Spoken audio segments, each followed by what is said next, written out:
Greeting.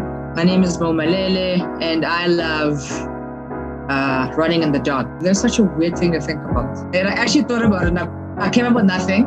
I came up with a bunch of random shit, and I was like, I gotta move on. Like my brain power, like my brain power needs to be used in something else. I can't think about this. I think we have it. I got limited brain power, Alex. I got limited brain power, so I gotta use it sparingly. Honestly, Mo, I think I'll just use what just happened. I think that's it. We got it. That's hilarious. That's going to be a very interesting intro. People will. The other ones, not that any of the other ones I came up with were any better. The other one that I came up with is I like bourbon and buffalo wings. Because I don't believe there's a day that is so bad that cannot be ended and fixed with, a bottle of bourbon and a bucket of buffalo. And then we call time off just on the day. We'll wake up tomorrow. Like, however bad your day was, here's a bottle, here's some wings. You'll be all right. Hello and welcome to the Woke Wisdom Podcast. This is Alexandra Loves. I'm with my furry cosmic guardians, Cyrus and Bisu, joyfully coming to you from the Moon Garden where wisdom is nourished, awakening is embraced, and fun is encouraged. And blessings to you and all of your people. I hope this new year brings you awesomeness. And if you haven't found us yet on Instagram or Facebook, please do find us at Woke Wisdom Podcast. And if you're looking for me personally, I'm at Tranquil Badassery on IG. And please, for those of you who are enjoying what you hear here, subscribe wherever you're listening to podcasts. And even more, please rate and review. It helps so much to get the word out there. Today, we're welcoming my special friend from South Africa, Mo Malele. And Mo and I met while I was running an explosive online event called Africa Week 2020 with a collaborator. And this was during the middle of stay-at-home orders a few years ago. So people really were wanting to be online and connect with anybody. And we did. We connected people all around the world, Africa and all of her diaspora. And I was so inspired by this woman's offerings. She brought to our events language panels, teaching young entrepreneurs, her poetry. And if you have never heard her version of Black Woman, I promise you need to hear it. I will link it in the bottom of the show notes so you can find it. Mo Malele is a poet, recording artist, award-winning entrepreneur, wordsmith extraordinaire, and content producer. She produces all things that inspire, grow, and challenge her, as well as contribute positively to her community. Her poetry style can be described as conscious, self-aware, self-reflective, critical, extremely honest, as she tackles various social issues like love, loss, mental health, hope, politics, economics, inequality, and much more through her poetry, and challenge her listeners to live a life to their fullest as the best versions of themselves. And I know for a fact, because I have felt that many times listening to her speak. She's performed on many stages across South Africa, from Cape Town City to the Baxter Theatre, and on many online events. She has a full-service marketing and events agency and tech startup that is aimed at helping township entrepreneurs grow their businesses by leveraging technology. Let's take a deep breath and welcome Mo Malele. That's good. I'm trying to think of what that, I love wings, but I'm trying to think of what that like comfort food is for me, that every single time it's good. It's like, it hits the spot. I'll be fine. I feel like for me, it's a trifecta. It's oranges, really high quality dark chocolate, and popcorn. In copious amounts. No, I'm not talking about like a little serving each. I'm talking about like 3 oranges, like a couple chocolate bars, like a giant bowl, like the big kitchen bowl of popcorn. That really is a trifecta. Like you've got your vitamin C in, you've got your like dark little high quality cocoa in, so you're good. Yes, the tannins, yeah. You know what I mean? That's some popcorn to top it all off. That's like, that certainly is, if the doctors had to pick one, I think you'd definitely be living longer than I would. Assuming we were never ever comforted and always had to look for food comfort, you'd definitely live longer than I would. But yeah. Ooh, that's good. Mo, if you could be an animal, Animal, non-human, what would you be and why? Say that again. If I could be an animal or non-human, anything besides a human, what would you be? Instead of a human. Mm-hmm.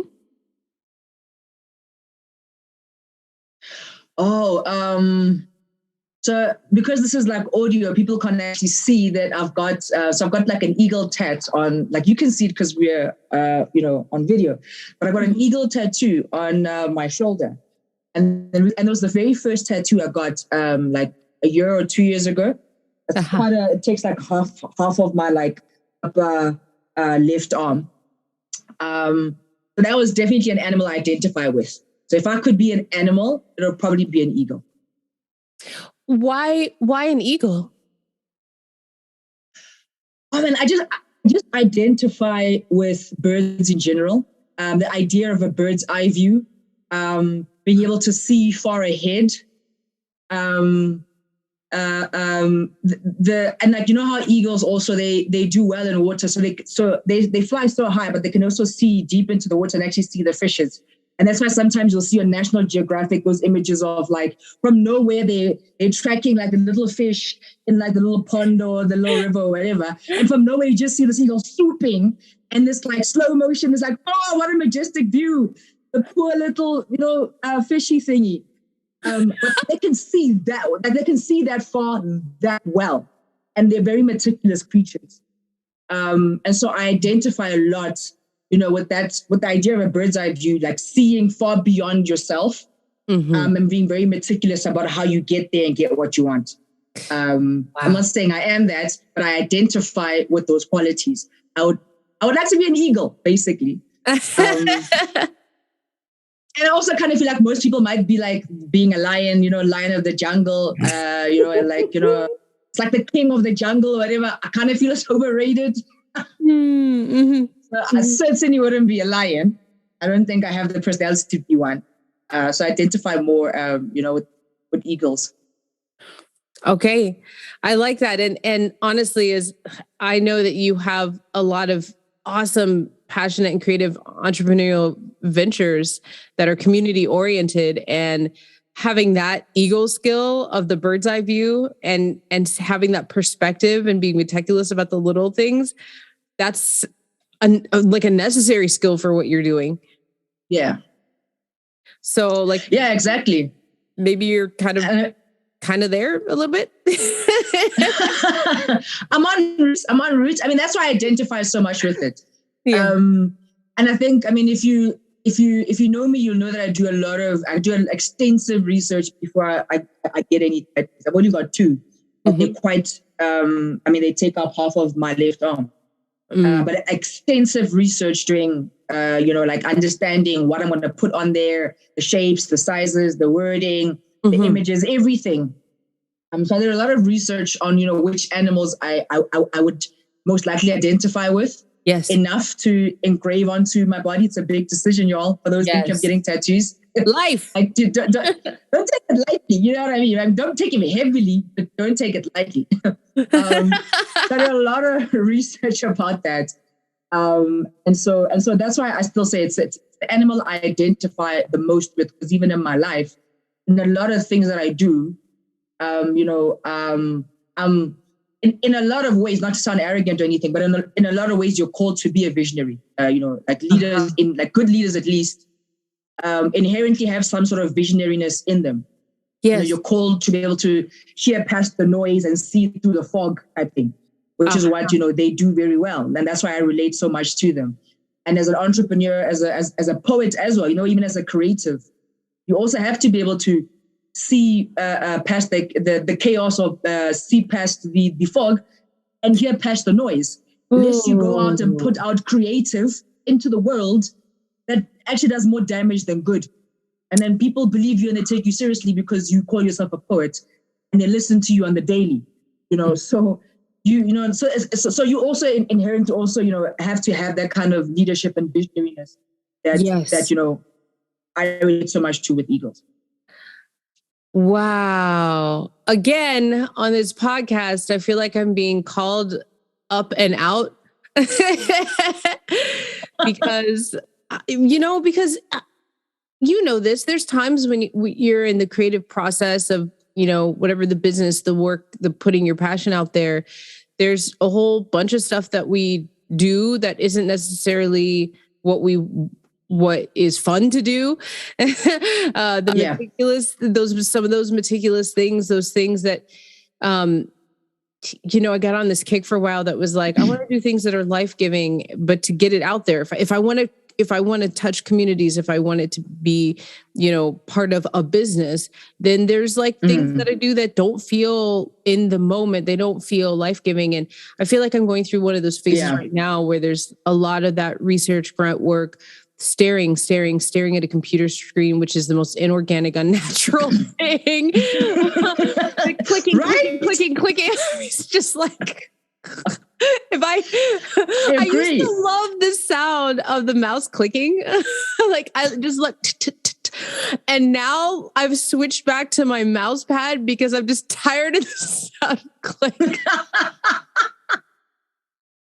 With each click, my soul dies a little bit. Oh, dude, you've got some PTSD there, hey? Like, you've got some post-traumatic stress disorder going on there. Oh my God. So, like what you're saying. But that makes sense, though. That makes sense to me a lot. Especially with like everything we've gone through in the last, 2-3 years. Yeah. I think we're genuinely, as human beings, just tired of tech. And we're just overwhelmed. I think we're suffering from that digital fatigue, but a lot of us aren't really aware of it. We're just antsy and anxious and just like annoyed by computers and laptops and mouse clickings and so forth. Mm-hmm. But we're just digitally fatigued. You know what I mean? We just want to sit in a room with other human beings and engage with them. So that to me makes sense. So yeah. Yeah, that fog. Thank you for speaking to that. And I feel it. Yeah. Yeah. Mo, what's something like significant that you discovered about yourself in this past year? Wow. That is such a loaded question. That's like gotcha journalism right there, Alex. That's like one of the questions the interviewee needs to know about. Wow. There's actually a couple of things. Yeah. But I think probably the most important one, like the biggest one that has really stuck out for me that I've even spoken about, with my mentees, because I'm a youth mentor. Yes. And so in some of my sessions, I'll talk to them about this particular, aha moment that I've had. But like I said, I've had several, but one of them is the realization that I'm stubborn, that I'm extremely stubborn. Mm-hmm. And it's something that I remember a couple of years ago, one of my close family members said that to me, like years ago. I had a clash with the family member, and then they said that the problem is the two of you are both right, but none of you will stand down because you're both stubborn. So you're too similar. So she was making an observation from the outside saying that you guys were actually both right, but none of you would actually stand down on the matter because you're both stubborn. And I was like, yeah, that chap is stubborn. And she's like, but you're both stubborn. I'm like, yes, you're right. He is stubborn. You're like giving it to the other person. So I'm like, no, man. I mean, I might be a bit difficult, but stubborn, sis, come on, stubborn. I'm difficult. I might be a little difficult, rough around the edges, but I wasn't taking the whole stubborn factor. Mm-hmm. And then throughout the last year or two, and this is where, for me, I had to reframe what that meant for me, what it means to be stubborn. And that's where the importance of this aha moment comes in for my youth work, is realizing that me being stubborn doesn't necessarily, it's not always a bad thing in the sense that it doesn't necessarily mean that I'm never going to admit that I'm wrong. Anyone who knows me knows that I'm the first one to apologize in the room. And I'm the first one to admit if I'm wrong, because I see no fault in saying that I am wrong and you are right. I got it wrong. You got it right. We move on with the right way of doing things or thinking things. Yeah. But I realized that me being stubborn actually means that I just won't quit. I refuse to be beat. I won't give up. I inherently believe that for every problem, there's a solution. I just am not seeing it. I'm just not around it. I just haven't found it. But there's someone in the middle of nowhere on the opposite end of the world who has that solution. Yes. And I need to find that human being. They need to find me, 6 degrees of separation, some way, somehow. The universe needs to bring us together, because I genuinely believe that there isn't a problem we have today as society that we don't actually have a solution for right now as humanity. And so that's where my stubbornness comes in. I think that's one thing I realized throughout COVID, with all of the failures, that we've had, all of the losses that I've been through, and the failures, and the businesses going down, and trying to revive and resuscitate things, and economy struggling, and just everything that has happened. It's my stubbornnness that I've realized that I just, I'll give up today when I go to bed, but I wake up tomorrow feeling like I'm at it again. Like feeling like yesterday didn't happen. I've had a night's rest. Yesterday didn't happen. I've got a new set of 24 hours. Yeah. Got a new set of 24 hours. So let's see what we can make with this new set of 24 hours. Wow. Despite everything that happened the night before, the day before, So that's probably my biggest aha moments, realizing that I'm stubborn. And it's a double-edged sword, but I consciously try to channel it in a positive way. Yeah. And before you go on to the other thing you discovered, I think that's a really important thing is an important way of being for kids to, like what you're saying about, we have this 24 hours and there is a solution. We have the solutions, it's in us. And we might, whatever happens in this 24 hours is what's happened. Let's start again tomorrow. We can keep going. I think that's really important for all of us to remember that these are true things, as well as kids, because, and this is a theme that keeps coming up, we really do kind of live in this world where we're continue to getting conditioned into seeking our solutions from systems that are not really built to help us. And also conditioned with the internet, which we're on more now, conditioned to get things a little more instantly. And I think that sometimes we forget about, like, there's, for really great things and big solutions that can touch a lot of people and help a lot of people, a lot of those solutions are created through long processes and being continuously engaged in the process. And that takes stamina. Yeah. Yeah. Hey, it takes stamina, endurance, perseverance, all those lovely words that the motivational speakers write about and so forth. So yeah, like all of those words are relevant. It takes all of that stuff. Yeah. And that's why, and that's why I say that I realized that she was right. I am stubborn, but it's not stubborn in the sense of I'm not wrong. So I'm not wrong. You're wrong. I'm right. Or that kind of stubbornness. It's the stubbornness of, we're going to keep going. You know what I mean? Like, we're like, in the words of Denzel Washington, 4 7 times get up 8. Ease is a greater threat to progress than hardship. Yeah. Those words, it's one of my favorite Denzel quotes. It's probably the only quote I really know. But it's like, it's one of those words that reverberates in my head. And I think anyone who can persevere is inherently stubborn. Even if you pivot, and you take the feedback you're getting from the market, from friends and family and your coaches and mentors and whatever. Yeah, you can change strategies and whatnot. Yeah, but you keep moving forward, you keep going. There's an inherent stubbornness in the idea of persevering and enduring through something. Yeah. And you must remember that when people persevere through something, you don't know that you're going to get to the promised land. So you're actually just persevering for the sake of, I'm too far gone, or I really believe in what I'm doing. Like, your convictions keep you going. But you're literally just like wandering around, pivoting and trying different things and so forth. You don't actually have a certainty that you're going to get to the promised land. Yeah. Right? Yeah. I mean, as they say, there's this very a colloquialism you hear in many different ways. And it basically comes down to, it's about the journey. It's about the journey, because like you said, like you can set the goal and this is what you're going to create, but that's just like one point in the experience. Once you get that creation, it's just like the one thing. All the stuff that happens before, the iceberg that's underneath the ice, all of that is so big. There's just so much that happens till you get there. So yeah, I appreciate you bringing that. That's about the journey. That's so true. That mixed with like what you were saying with about the being in the fog and still being able to trust the sight in front of you. Whoo!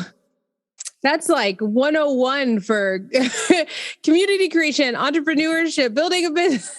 It's like, it's so important. Thank you. Yeah, I think the term is, my favorite way of describing it is walk by faith and not by sight. And I know it's a religious, it has religious background and connotation, but I think even if you're not religious at all, there's still a lot of relevance to it, even if you're, of no religious conviction whatsoever. I don't think you can live in this world, in such a chaotic world. I mean, just as we think we're starting to get out of this like global pandemic, another part of the world goes into war and we're all dragged into it in some way, shape, or form. You know what I mean? Like I've got people here in South Africa who've lost clients that were either Russian or Ukrainian, or that had deals or had whatever. So everybody, there's like this massive ripple effect. So I don't think you can live in today's world and not have an element of, trusting something, trusting the process or trusting something bigger than yourself, because a lot of us still walk in a lot of ways in fog, but you kind of gotta walk, you still have to walk. So you can't just stand still. But it's foggy and chaotic, But when you say, just like before I lose my train of thought, when you say it's about the journey, that's something I'm very passionate about, and it's one of the reasons why I love storytelling. And I always say I love to hear stories more than telling them, because everybody's got a story to tell, and you and I have had lengthy discussions about this. But to that point, I always say to people that if you actually think about all the stories that you know and love, nobody actually listens to a story or follows a story, even if it's a triumphant story. Nobody really cares about the fact that the person got to the promised land, that they got the millions, they built their empire, they became a multi-billionaire, they built this community or whatever. Nobody really cares about that. That's not what brings people to the story. It's about all the things this individual went through to get to that point that makes the story what it is. If you think about The Pursuit of Happiness with Chris Gardner, it's about everything Gardner went through that made the story The Pursuit of Happiness that, Will Smith starred in. You know what I'm saying? Yes. There's all of those nitty gritty. So yeah, like the journey makes the person, not the destination. That's beautiful. Yeah. Yeah. What were your aha moments, like one big one in the last year or two? Oh, if you don't mind me asking. Yeah. One of my big aha moments in the last year. Let's see. One that comes to mind is that I give away too much. In my collaborations, in my relationships, and I just give too much. I noticed myself fake laughing, not because I didn't feel amused, but because I felt because I had somehow learned along the way to really make somebody feel comfortable about, as if I had this job of, it's my job to make you feel more comfortable about what you just said. And it has to do with boundaries, of course, and some other conditionings. And so I noticed that about myself. I was noticing that I was feeling guilty in collaborations to be asking sometimes for what I was worth, or to let somebody know a boundary had been crossed, I noticed that I was explaining myself more. And I also think that there's a time in my life where I was and what I was doing, my boundaries were really good for that time in my life. But then I changed. What I was doing changed. How I interact with human beings was changed. What's inside me, like just spiritually, my sensitivities are also different too. And so this is a big thing. It was like, oh, like I'm in very little ways and very big ways, I'm giving too much. And the other thing I realized was I wasn't sure how to scale back. I didn't know how to consistently scale back. So, you know, I work on that. There's different spiritual ways to work on that. And I work on that in therapy. But yeah, that's what led to me having sort of like a nervous system. I wouldn't call it a nervous breakdown, but just like a nervous system breakdown at the beginning of last year. Like I was like raw and couldn't process anything. And I'm still now, you know, when we were talking about the cloudiness before, now that I'm sort of reopening my own business and starting to collaborate with people again and building foundations of what I'm putting out there, it's like some of that I'm finding it very challenging to navigate like my own nervous system. And I'm fighting myself there's been so many times when I've been sitting like holding on because I'm like, I want to get more. I want to say I can do that thing. I want to say yes, you know, when I should really not be saying yes to the 6 other things I'm being asked to do. And I believe you. Yeah. I'm like literally sweating bullets and like white knuckle clenching my pen or whatever. Cause just because there's some condition in me that wants to like take on more. Yeah. So that was a big thing that and a long time coming. And I welcome this knowledge about myself. That was a big thing for me this year. Okay. Now that's interesting because in the time that I've gotten to know you, I think we've known each other for what now? Since 2020. Yeah. Since 2020. So yeah, so about 2 or 3 years now. Yeah, we've known each other. This month. Actually, yeah. This is our month anniversary. Yay! We're like COVID friends, like cross-border COVID friendships right here. Guys, tuning in. These things are true. They're real. They can happen. You can find friendships across the world. Having never met people. Right. Tune in 2 years. We'll be re-recording another episode in South Africa. We'll both be there. Yes. There you go. But I was going to say that in the time that I've known you, I actually have noticed that about you. Like but I don't even think you normally realize that you're doing that. I think now you're more conscious and aware of it. Yeah. But like from the outside looking in, I can see that you give a lot of you. And I get that, you know, and relates to somewhat to that because you don't take on a project that you're not going to give yourself to. You know, otherwise, why bother? Life's too short to be doing things for the sake of doing them. That's how I feel as well. But then you end up giving all of you to everything and not, you know, working with people who aren't actually reciprocating. So like other people are giving 50% of themselves and you're giving 100 to all that you're doing. It ends up being very unhealthy in the end. So I feel you. I can relate to that. And I'm happy that you're that you're getting into a better place with that.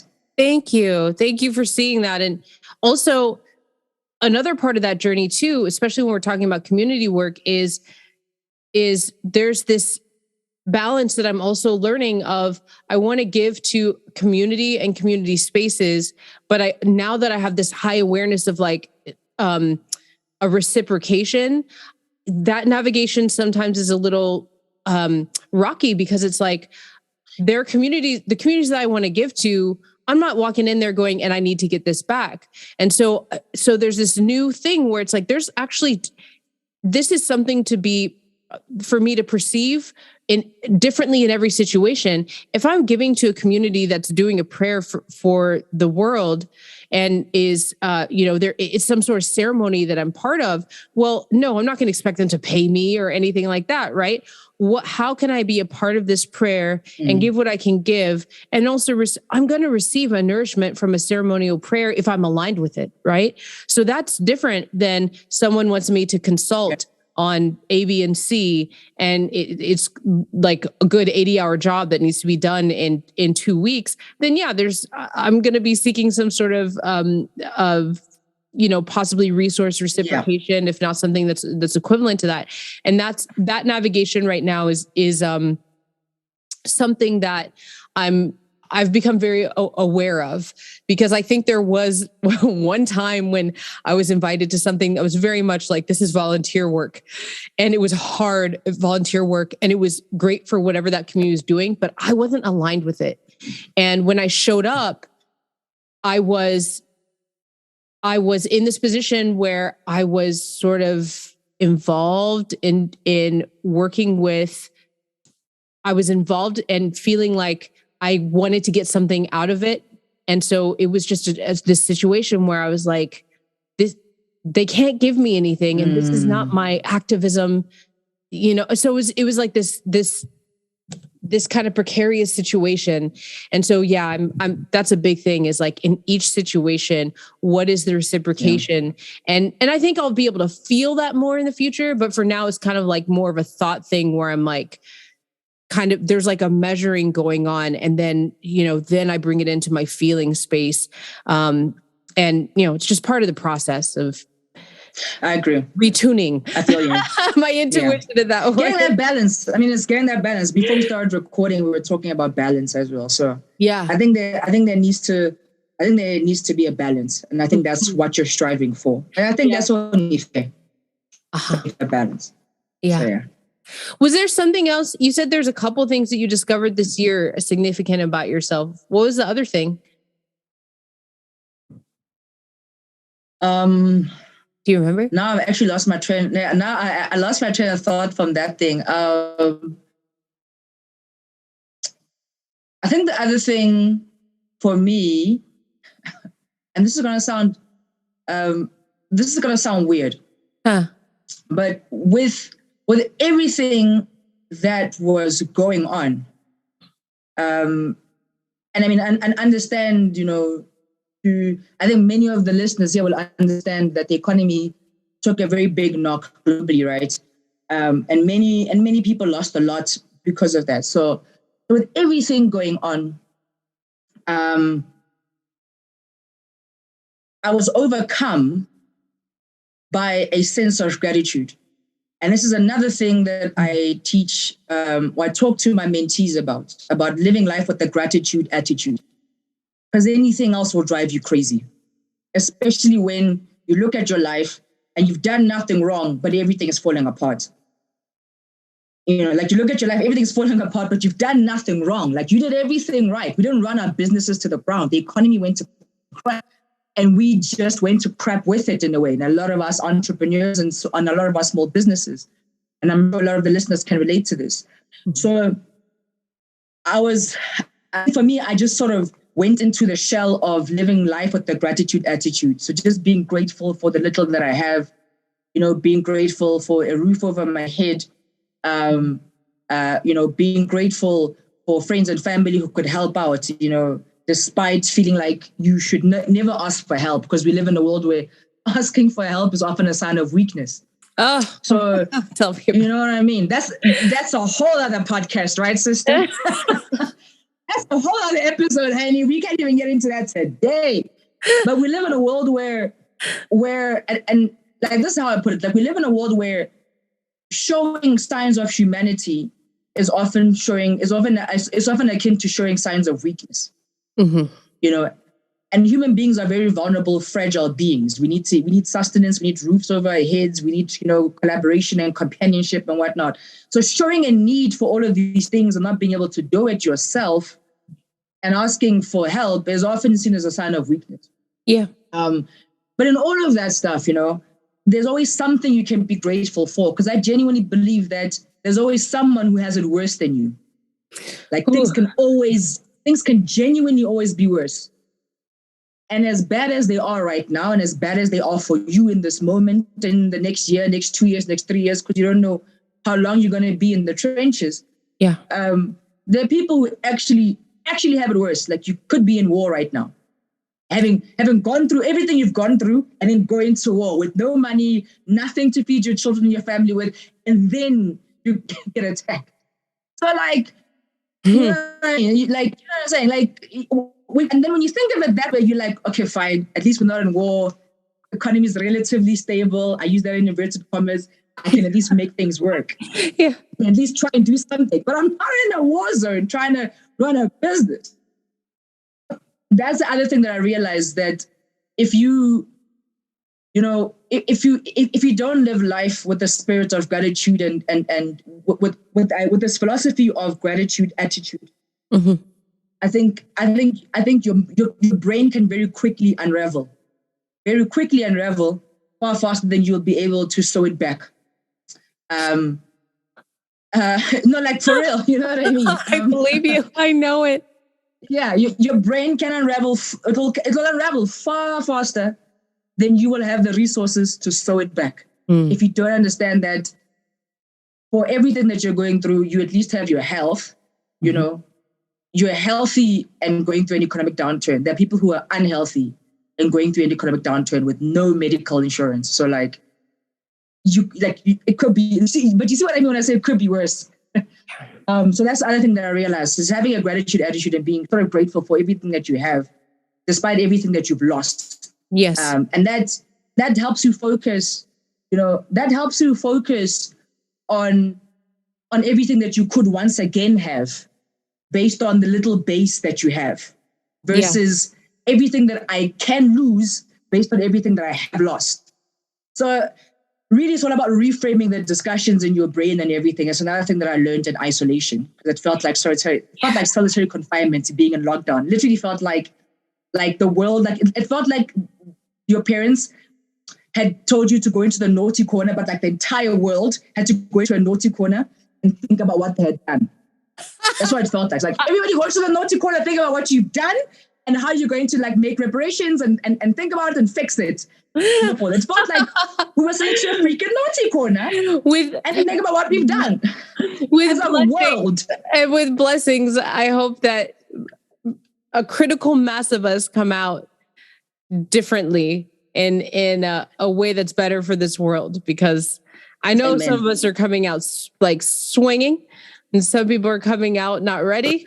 And there's like I'm watching people come out here, because here I live in Portland, Oregon. So things are back at like people are going to shows and like going out and ditching the mask and all of that. So I have noticed like this dynamic of new social behavior. And it's honestly, it's like being in a zoo. It's very strange to watch kind of like the openness or the facade or the dynamics of people coming out. So the naughty, and then somebody who did the last night with kids, like the timeouts, like. Yeah, it's like we're put into a timeout. It's like everybody go and sit and think about what you've done to the world for the past like centuries. It's what I describe it as. Like the universe was like, you know what? We're done. Everybody sit in a corner and think about what you've done to us. And then we can have a discussion. But to your point about people coming out of this, a bit more thoughtful and better for the world, I hope so too. During COVID and all the lockdowns, the phrase that was trending, other than the new normal, which a lot of people got over, the other phrase that was trending was look within, because we were all sitting at home and we couldn't go out. So like the phrase that trended, at least back here at home, was, we have to look within and just stay at home and understand that, we're part of the greater good, and just like be with your family and your friends and like you just be with yourself, like look within. It was like this idea that trended quite a bit. And so I hope that people did actually look within. And that I actually do hope that people did look within and that we're coming out better than we went in. But if I'm being honest with you, it's a double-edged sword, because there's a lot of PT, there's a lot of like people's mental health suffered significantly during lockdown. Hell yeah. For a lot of different reasons. Yes. So, it's hard enough when you make the conscious choice to look at your own traumas, PTSD, what you're carrying. It's hard enough when you have that desire and you have the tools and the support. But if you're in a situation where you cannot avoid it, like being, and you're in the house, you're cooped up with your demons. Business is failing. You can't touch people. Everything has changed. You're not used to big change. All the pressures that, dynamic pressures, like and you don't even know, all of a sudden you're challenged with this and you don't know, or maybe you don't want to, or for whatever reason, maybe you don't have the resources to have a support system around that. Whoo. And I see that in some people I know, and not so much my closies, but I do see that in around me. And gosh, what a great testament to coming back to living in closer communities, tribal systems, and closer social systems, the way humans are meant to. So we meant to be, better. Yeah. So I think it's going to be interesting to see how the world, comes out of all of this stuff. Because I'm not entirely, and not to sound pessimistic, but I think it'll be a double-edged sword. I think some of us will come out better for it. Yeah. And I genuinely think some of us won't. I mean, when you hear the stories about, gender-based violence and, people who are stuck with their abusive, partners in the lockdown with nowhere to go and nothing to do. There's no work for this person to go. Like, that outlet was removed for a lot of people, there's just so many things. I don't want to get, it's a long list, so I'm not going to get into it. But I'm interested to see, and I'm sure, and I genuinely hope that those in charge, those in the industry in charge with doing that work are actually tracking it and monitoring it the way we monitored, the pandemic. Yeah. I think we need to monitor the way people recover or get out of a pandemic as much as we monitored and surveilled how people went into it and stayed in it. We need to take care of our societies as we get out of it as well. Yeah. But that's me on my soapbox about that stuff. I'm in full agreement, and may that be so. But this level of taking care of each other. There was something you said about gratitude that I wanted to go back to. And you were talking about how when, it seems like, everything falls apart, you don't have access to what you built, the resources, there's a war somewhere, the pandemic, all this stuff. And when what you built or what you thought was going to happen sort of falls down in front of you, it's like having that gratitude. Even if everything went, you did everything right, you still could lose it. Right. And coming back to that gratitude, as a practice, for me, like, it's definitely a healing practice. It's definitely a grounding practice. But something I noticed that I want to add to it is that sometimes I've noticed that having that gratitude practice also gives the thing that I'm creating it evolves it.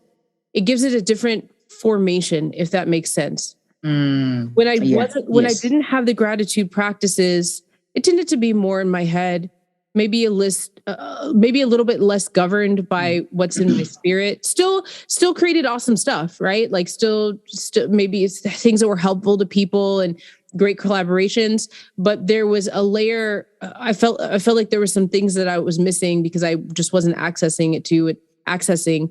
And then when I started gratitude practices, the way I went about what I was creating changed. And I think how I was creating it was more sustainable. What I was creating was more valuable to and helpful to people, and had my spirit weaved in with what I was creating, all just from simple gratitude practices, like when I wake up in the morning and at night, so that's something I just wanted to add. Do you feel that the gratitude practice evolves what it is that you create? Yes, all the time. Because you also see things you normally wouldn't see when you're not grateful for the little things.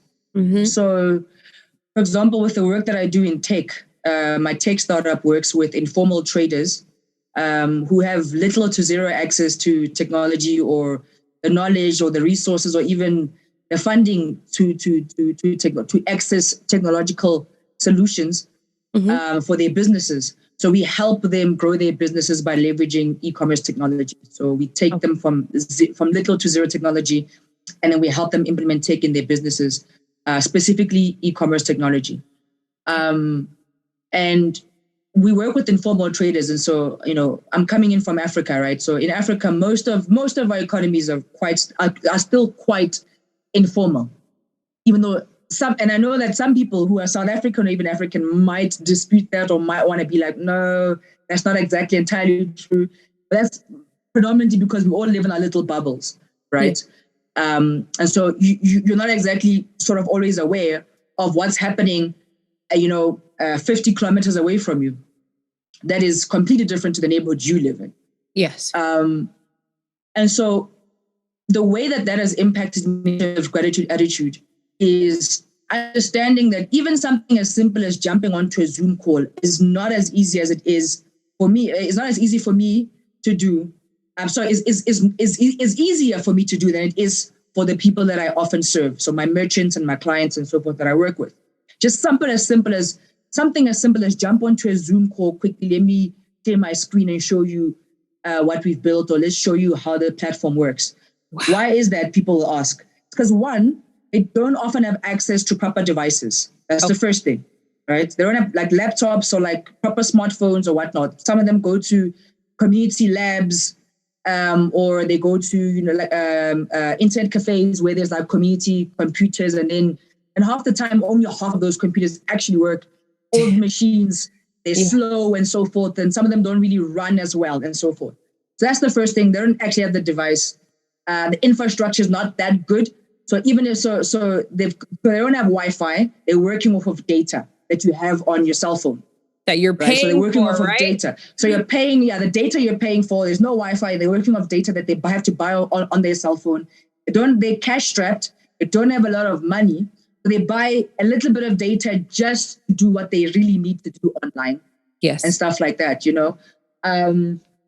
and so on and so forth. And then there's security issues. I remember one time I was doing a workshop somewhere, and the guy was genuinely saying, I'm running 30 minutes late because I couldn't leave at the time I was supposed to, because I'm carrying my laptop bag, and there was some stuff going out. There was some issues on the street. I had to travel to get to where I'm going to meet you, Mo.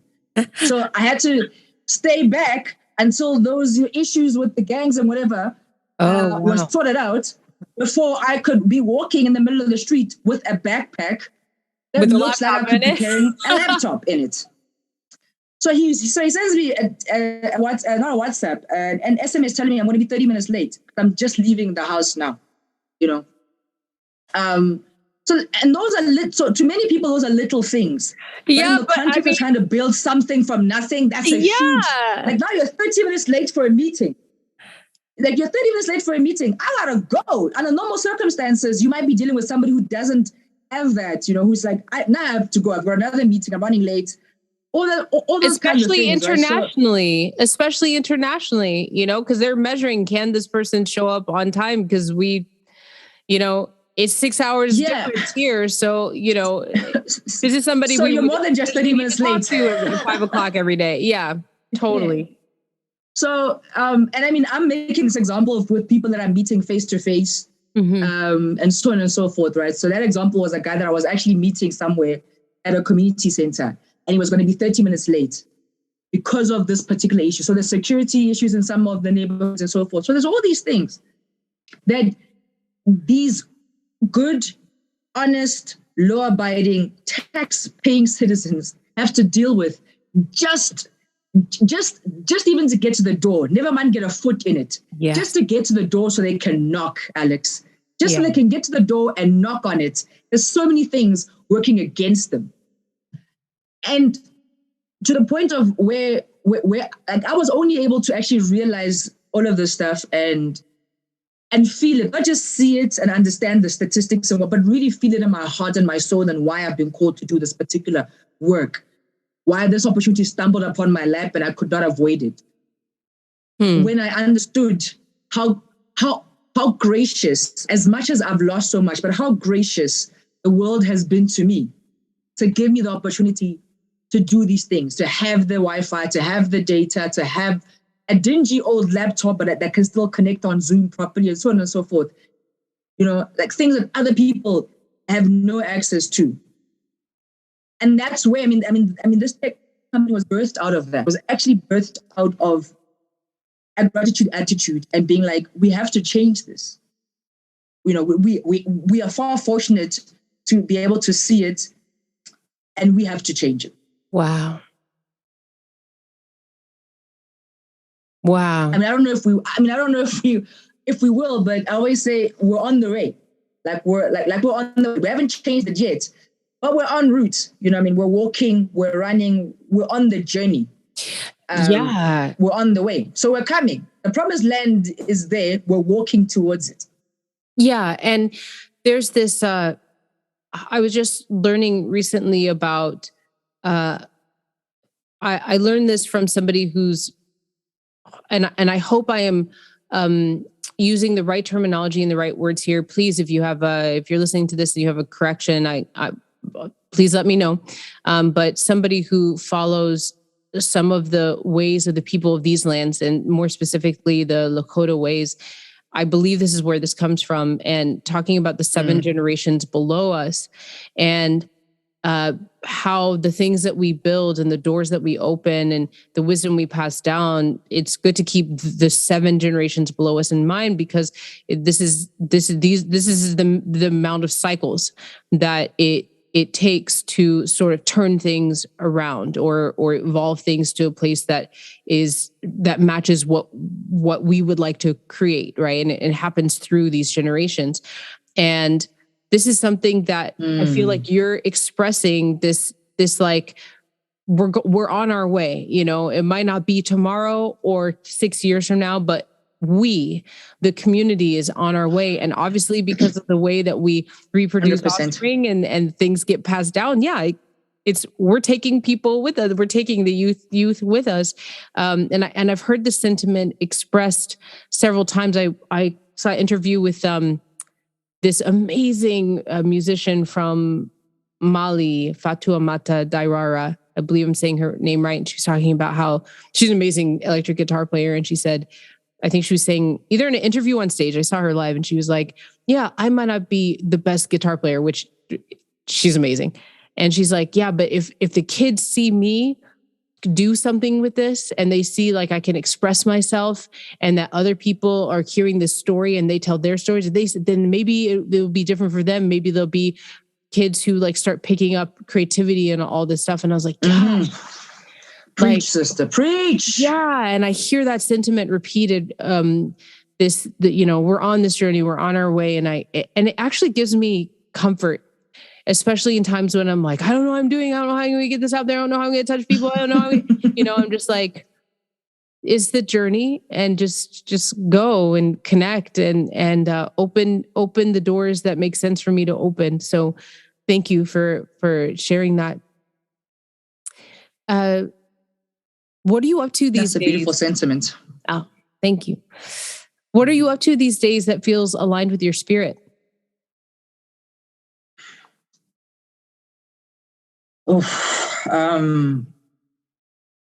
Honestly speaking, my tech company. Which sounds weird to be like, your tech company align with your spirit, girl. You ain't gonna build a multi-billion-dollar empire doing that. That's a content tutor, right? But honestly speaking, Shopperpolitan is one of the projects, one of the things that I have to my mind and in my heart. I was talking to my coach the other day about it. I think it was yesterday or something, and I was just telling him about all the challenges we've been through, and the hoops and the hurdles and whatnot. But despite everything, I think I was just saying to him, everything that I've been through since the last time we spoke 2-3 months ago, the good and the bad, has strengthened my conviction that we're on the right path. We just need to tweak some of the strategies here and there, align with the right people and so forth. But we're doing something that needs to be done. And we might not get to the end, but we will be on the way with those who will get to the end. It reminds me of a quote from Martin Luther King, that longevity has its place. But if I don't get there with you, you guys will get there. It's fine. So the speech I'm talking about, I won't get into it. But one of my favorite MLK quotes is, longevity has its place. But certainly Shopperpolitan for me is that company.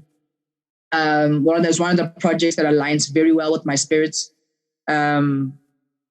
And then I think an obvious one for everybody who knows me is the shirt that I'm wearing here. That it's my album Malele. but it's my poetry. Yes, I was listening today. Yeah, my I honestly feel like my poetry is like beetroot to a plate of white rice. It's always there. It seeps into everything and anything that I do. I wrote a poem for entrepreneurs a couple of months ago that I've been testing out, offline, like in different groups and so forth. And it's going to be on my next album. But I've been just like performing it online and sharing it, with fellow entrepreneurs and so forth. But it's really like every time that poem is performed, it gets like a virtual standing ovation, so to speak, and apologies for sounding arrogant about that, but I'm just saying, and the point I'm trying to make is that my poetry, it permeates into everything that I do. And that's one thing I've also come to terms with. When we talk about, sort of self-love and self-acceptance and just sort of coming into your own and feeling comfortable in your skin type thing, For me, it's like one of the things I realized is that when I was younger, I always used to say, my dream is to travel the world one stage at a time, delivering poetry. And it sounded, we grew up in a time where, like for a black kid in like South Africa, what was poetry? Like your parents like, what are you even talking about? Go to school, be a doctor, a lawyer, an accountant, an engineer. Like those are your choices. Like poetry. No, listen, do poetry on the side. You can write at home when you're done with all your schoolwork.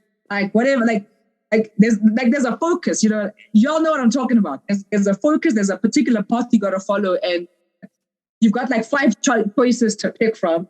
And anything out of those 5 choices, it's like you're kind of on your own, but like do them on the side, So I've come to the realization that, I am a poet, and that everything else that I do in my life, poetry will always be in some way, shape, or form a part of it. Mm-hmm. I'll always bring the consciousness of a poet to a boardroom discussion. I'll always bring the consciousness, of a writer, the consciousness of a story absorber and a storyteller to a set of financials. Like whatever we're doing, I will always have the poet. I will always have the poet within me, in the room, at the table. Yes. And so that for me is something that certainly aligns with my soul. And it aligns with everything that I do in the world, actually. Wow. Everywhere where I show up, I'm a poet. I might be a poet presenting a set of financials, but I'm a poet presenting a set of financials. So it's fine, but you will know that I'm the poet. And you know what's funny? You laugh. Alex, you laugh. People sometimes, what I get. So in my world, I sometimes feel like I'm living in that Jim Carrey movie where like he's in this movie, but he doesn't know it. I kind of feel like I'm always like jumping between like different worlds. And I feel like I'm in a movie. Like I feel like sometimes I'm a human experiment. Like the Truman Show. Yeah. Movie. Yeah, the Truman Show. Yeah. Yes. I feel like sometimes I'm in like this like massive worldwide experiment, but I'm the only one who doesn't know it. Because there are circles in my life where I'm strictly a businesswoman. I'm an entrepreneur. I've got a business background. I've got a finance and accounting background, marketing, corporate, and that's all people know me for. Yeah. I am business all the way, all the tough discussions people shy away from. I'm the one bringing them into the boardroom table to be like, we need to talk about this. In some areas of my life, that's who people know me for. That's who I am. Wow. Then in other areas, right? So, but then in other areas of my life, that was like a foreign concept. Like, for example, you would not even think that I do that. Like, yeah, when you told me you were a trained accountant, I was like, what are you? What? And I was like, of course she's competent to do that. Like, of course. But I could not imagine you like in any kind of uniforms. I know not all accountants wear uniforms, but I just like immediately I was like trying to imagine you like sitting with like one of those like clicker, like typewriter looking calculators and like all these files and papers and like as a kind of clerking accountant. And I was like, that is just does not talk about the Truman Show. Right. Like that just doesn't even you. I have both of those worlds. So then I have people like you in my life who just are like, I don't believe it. They're like, show me your transcripts. I don't believe it. No, let me see your LinkedIn. I don't believe that you actually have an entire business science degree. I just don't believe it. And then I have the Venn diagram, which is basically, I would describe this as like everybody. So if you think about the Venn diagram where you've got these two circles, the one who only see me as a strict businesswoman, the other who only strictly see me as a poet, a writer, and a creative, and so forth. Yeah. And then a sweet spot in the middle, where at the end of something, for example, like and maybe in a meeting or something, it might come up, or somebody might say, we're looking for performers, or we need to, relook our entertainment budget and see if we can find, more affordable performers or whatever. Then my name will come up to be like, yeah, I think Mo is the best person to talk to about that because she's actually a poet, so she knows a lot of performers and whatnot. Yes. And I'll be like, oh yeah, I actually am a poet and a spoken word artist. And everybody goes, I knew there was something odd about you. I knew there was something about you. Infiltrating the system. Now that makes sense. Everybody goes like, yeah, that makes sense. Like 9 out of 10 times, everybody's like, that makes sense. I agree that you're a poet. I knew there was something odd about you. I just didn't know what it was. You know what? That's what it is. In the beginning of when I started the business of my work, I've always been supportive to women and helps them grow ancestry, spirituality, empowerment, self-care, all of that. And in the beginning, I had such a hard time like figuring out how to show up because I was not I think I'm an entrepreneur at heart, but like I didn't have any business training at that time. Like this is like 10 years ago. I didn't have any business training at that time. I didn't quite know how to wear that hat. And I let that leak into how I was showing up as a practitioner at that time, like coach, supporter, guide. I let that leak into that part of my world. And it created this thing of like feeling like I was a fraud or imposter, mainly because I was thinking that I needed to be really one or the other and really perfect and amazing, the shining example of either one or the other. And it took me a long time. I went on this journey. I would say that I got way more comfortable about 6 years ago. I went on this journey where I realized that really I can be all of the things that I am in the perfect way that I know how to be those things, always growing, right? Always evolving. I can be all of those things wherever I go. And it doesn't mean that I show up in, say, a collaborative business meeting being like, let me like pull some cards for you. Like maybe that's okay sometimes, right? Maybe that's okay sometimes. But the spirit of who I am, I don't need to hide it. I think there was a considerable amount of hiding, and it was really confusing me on how I was showing up. So I love that you're saying like, I'm a poet wherever I go. That's not something you let go of or dampen because you're sitting in a boardroom. And as a result, people are allowed to freely feel that about you however they want. And that's a really beautiful thing. We don't need to sit in boxes or cage ourselves into like a way of being, cutting ourselves off from who we really are. 100%. I mean, I just honestly believe that human beings are inherently complex and layered beings.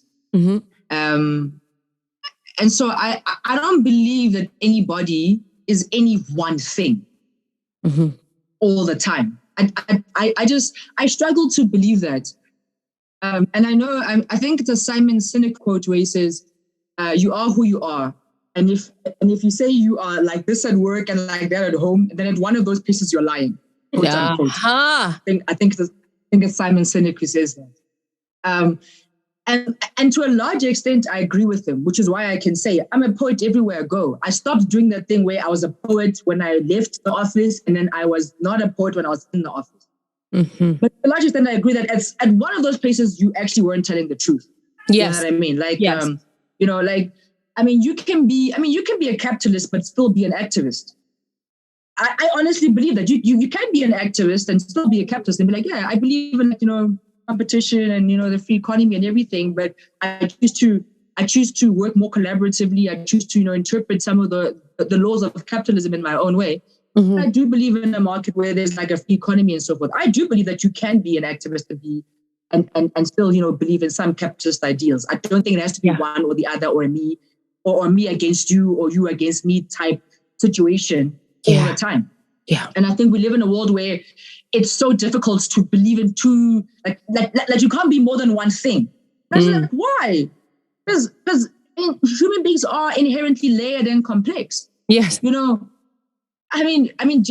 Just because you just in your community work, for example, or in my work, in anybody's work, even to people who are listening, just because you choose to work with AIDS orphans doesn't mean you don't care about rape survivors.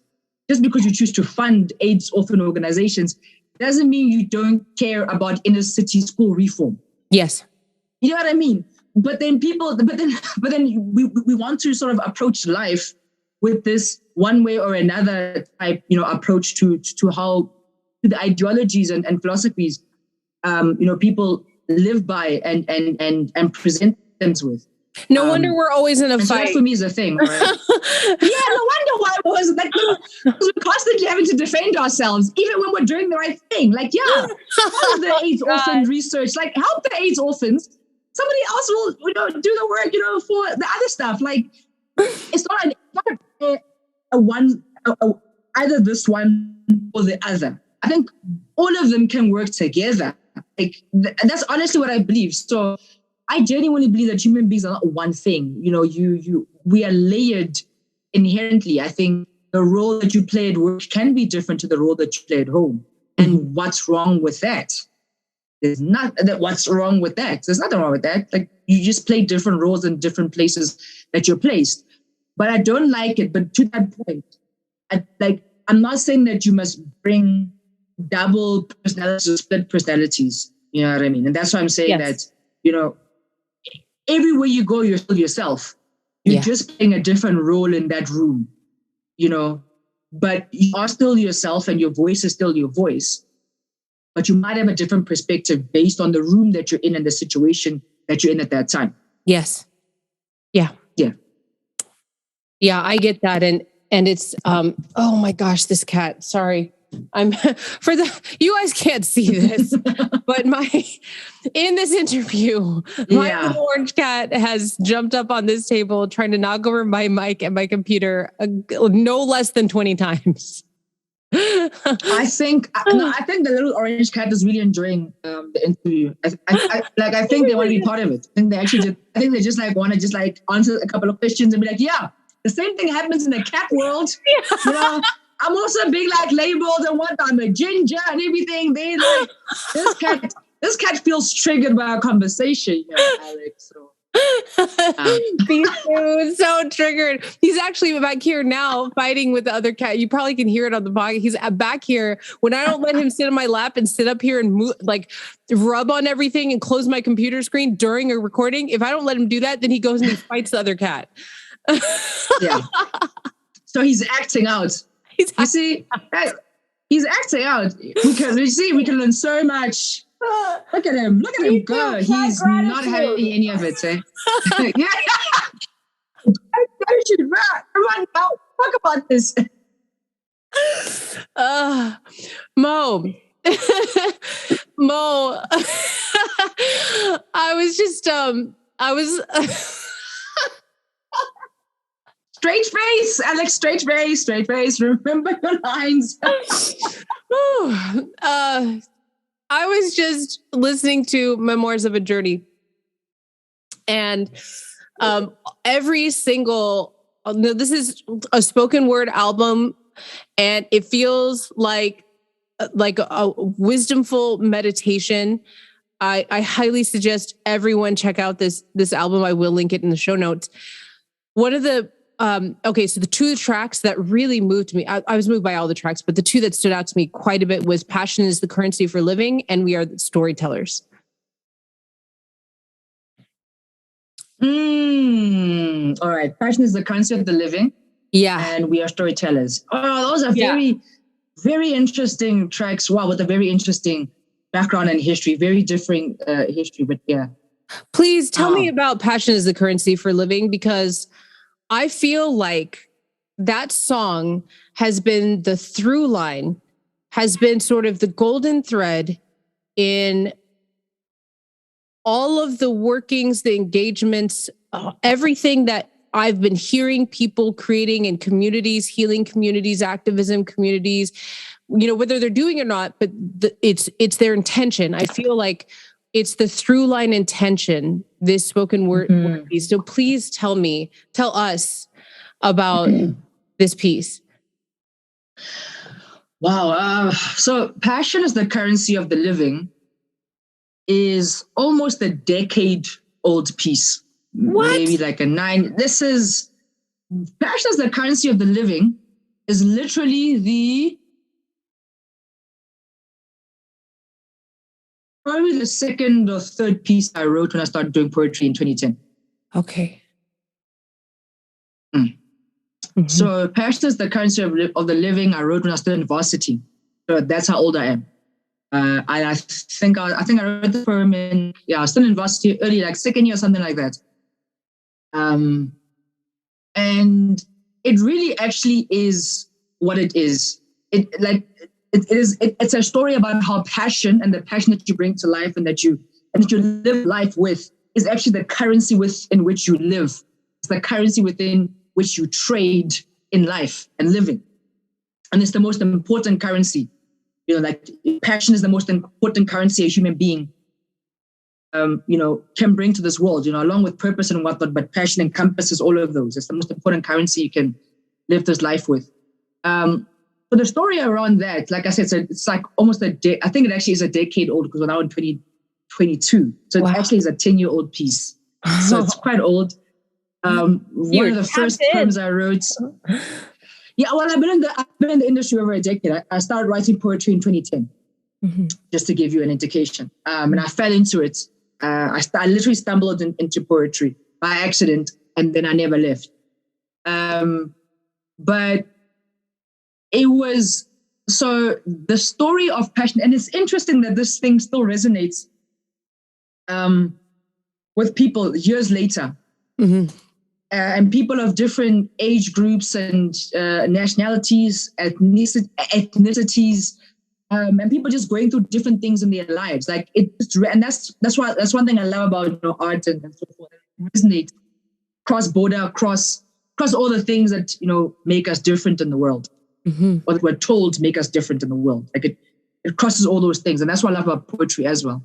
But anyways, the poem was I wrote the poem at a time when I just wasn't happy with my life at the time.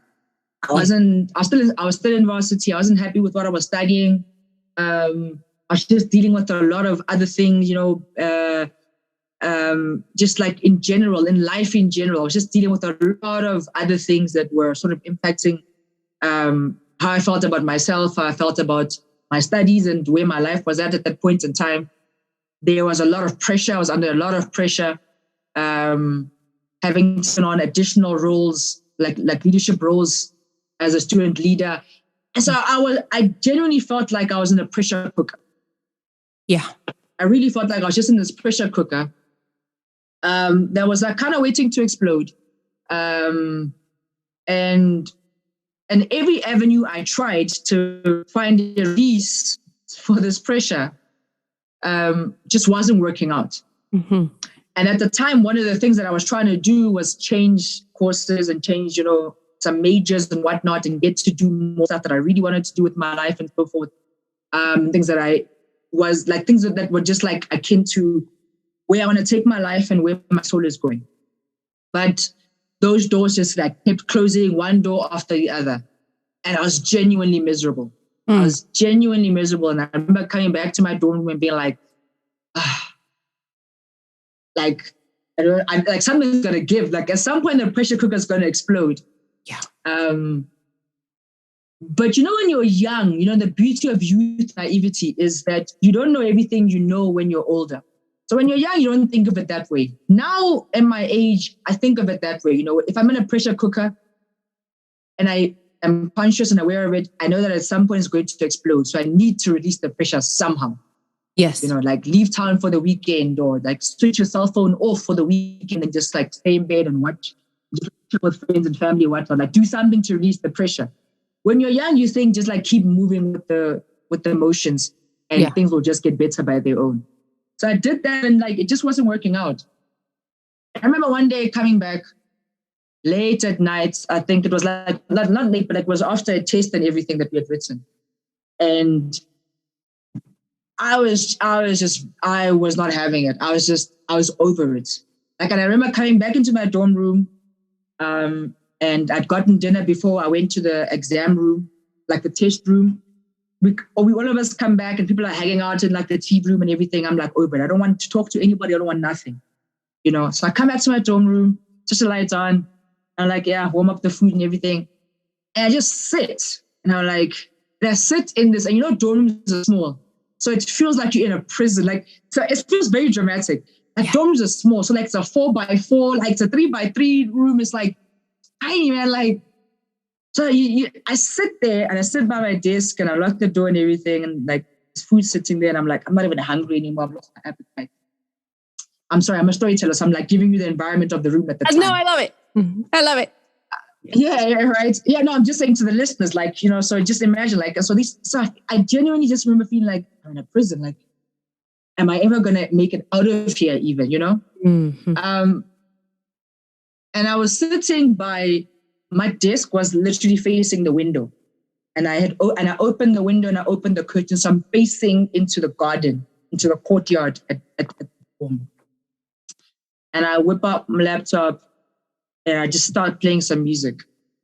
And then I switch the light off because I'm just over it. Like my brain can't even like take even like the sensitivity of light anymore. I just want darkness and music. I'm like really emo right now. And in that moment, and this is genuinely how that poem is kind of birthed. You know, I'm speeding it up, right? But in that moment, I took a pen and a pad. So I'm an old school writer. Mm-hmm. Everything happens with a pen and a pad before it goes electronic. Yes. I took out one of my notebooks that I had, like an exam pad that I had from varsity, and I just started like I was vibing to, I'll never forget. There was a B.O.B. album. Not to plug artists, but there was a B.O.B. the rapper B.O.B. aka Bobby Ray. Okay. And so I was listening. So as I'm playing music, his album sort of pops up because I was listening to it at the time. There's a track on there that popped up, and that just like it really just like spoke to me. Yeah. You know, it's titled "It Was Just a Sign." It was just the side? Yeah. It was just a sign.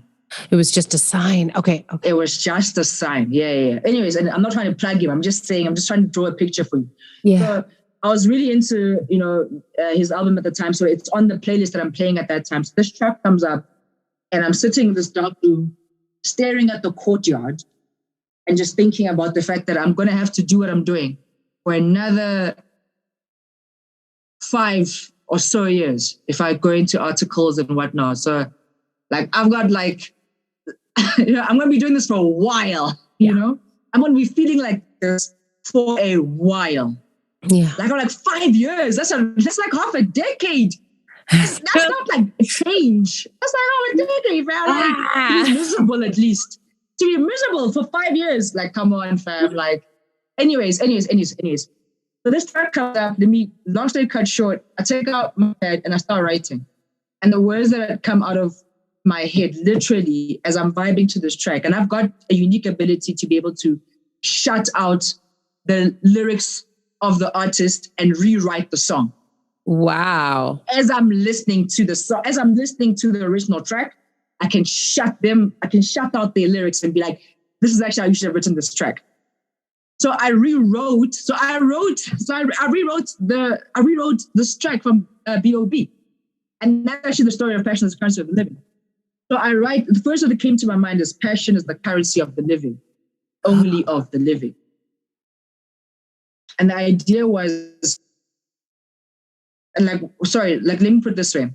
What I felt in my heart was everything that is keeping me going through all of this crap, and I'm not going to use a French word for that, but everything that's keeping me going through all of this crap is really the passion that I have for living. And that is the currency that I bring to this world, my passion. It's the currency I'm going to trade in. And then everything just became a run-on line from that. And then I basically shut out the lyrics of that track and I rewrote it from scratch. I not really rewrote it, but I was listening to those tracks of that album as I was writing this poem. Passion is the currency of living, only of the living. So, so what currency are you trading in? What values are you bartering? Whose bread are you bartering? So all of that stuff just came into it just started, as soon as I started writing, it was literally like word vomit. It just all came out of me. Because I was being denied to do the things I wanted to do. I was being denied my passion. And I'm like, this is the only thing I have to trade with. It's the only currency I have to trade. All I have in this world to trade with as a currency is my passion. And I'm being denied the opportunity to do those things. I do all these other things that I don't really want to do. And so that's where that piece actually, sort of came from. But then it becomes it obviously builds up to the crescendo where it becomes, it's a very inspirational piece, I think, for most people. So it was just that moment in my life where I realized that one way or another, I'm going to get to that passion. I'm going to do it. I just had that was the sort of the aha moment. And that's why I remember this track. It was just a sign. It was just a sign, but B.O.B. I remember that track. I remember the way it starts and the way the beat flows. I haven't heard that track in years, but I remember it. You know what I mean? Because I just sat in that room looking at the courtyard in the dark. It's late at night now. People are asleep. We've just had this test thing that we wrote that was hard, and people are just demotivated, and I'm just I don't even want to be here. I don't even go here is how I felt. Mean Girls.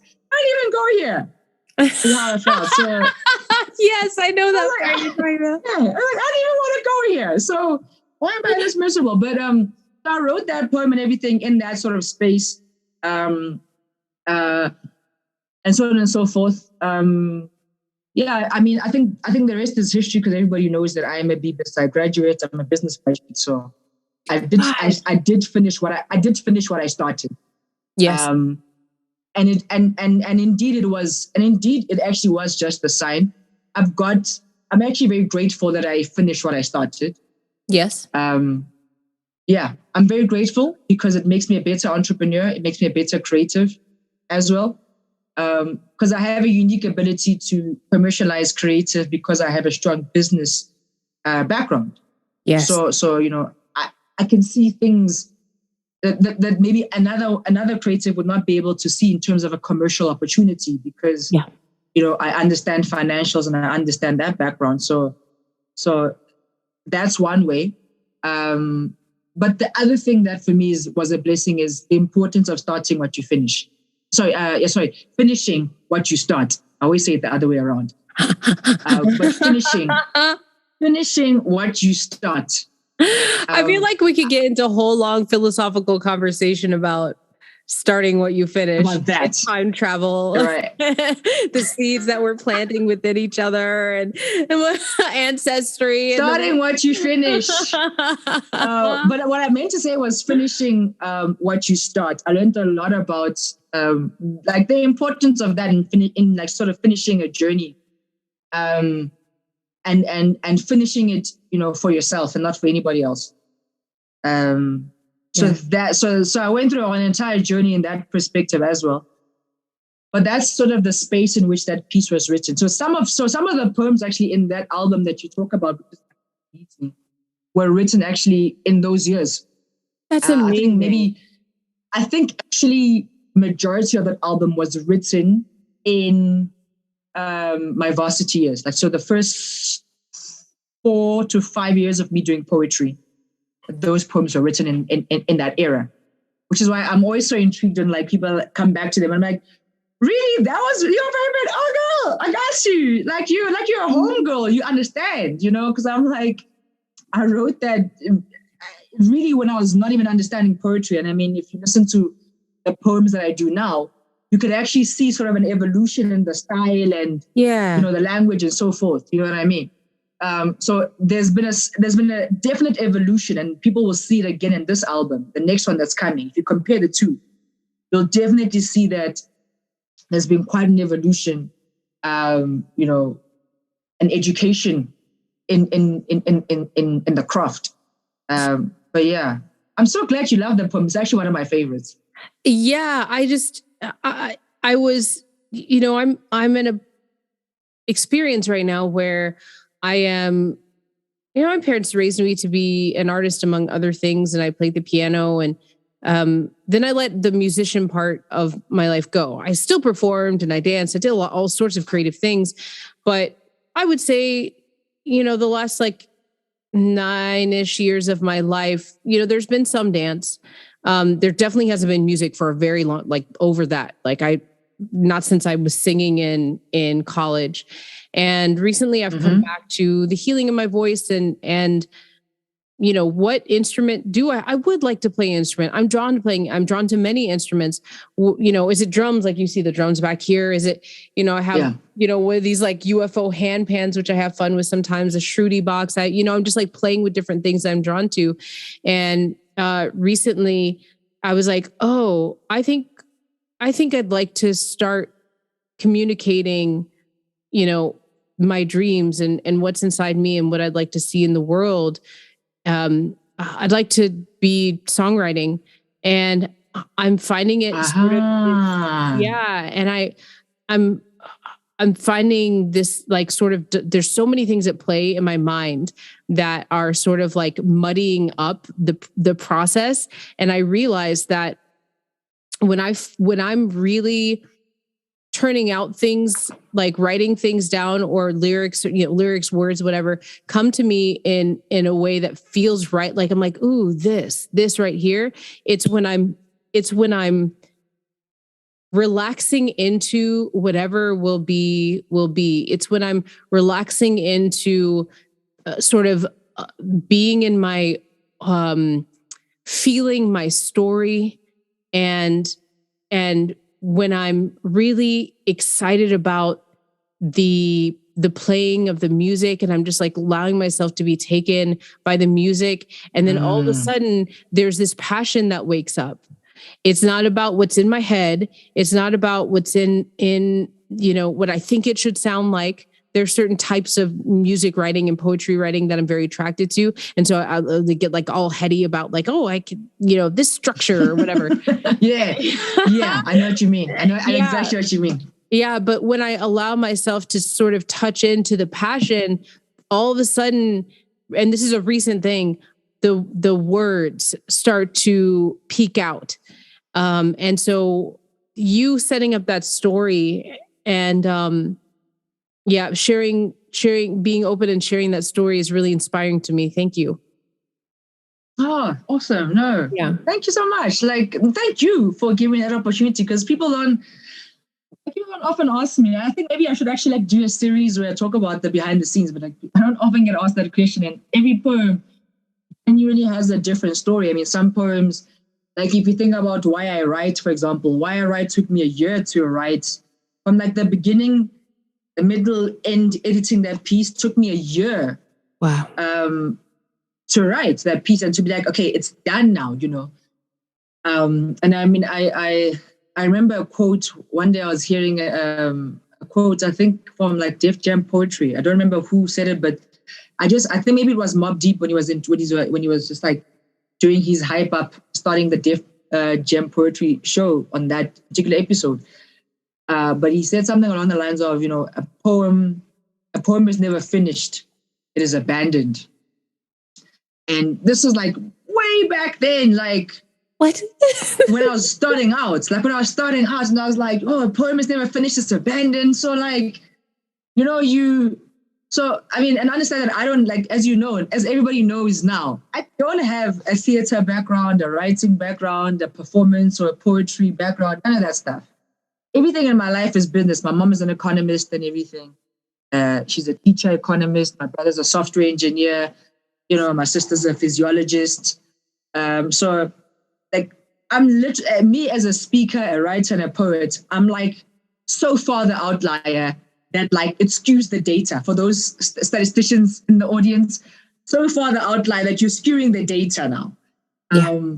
That's me, you know what I mean? So it's always good to like hear what people have to say, and just get that feedback. Because when I was like writing, I started out in that time. But like I say, why I write took me a year to write.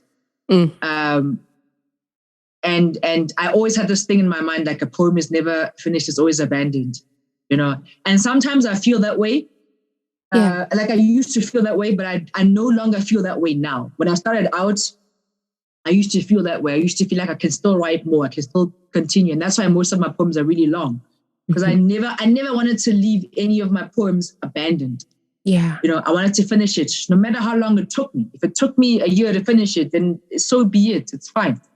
I mean, it's my poem anyways. Yeah. So, but now, where I'm at with my craft, I still don't let a poem go until I feel that it's finished.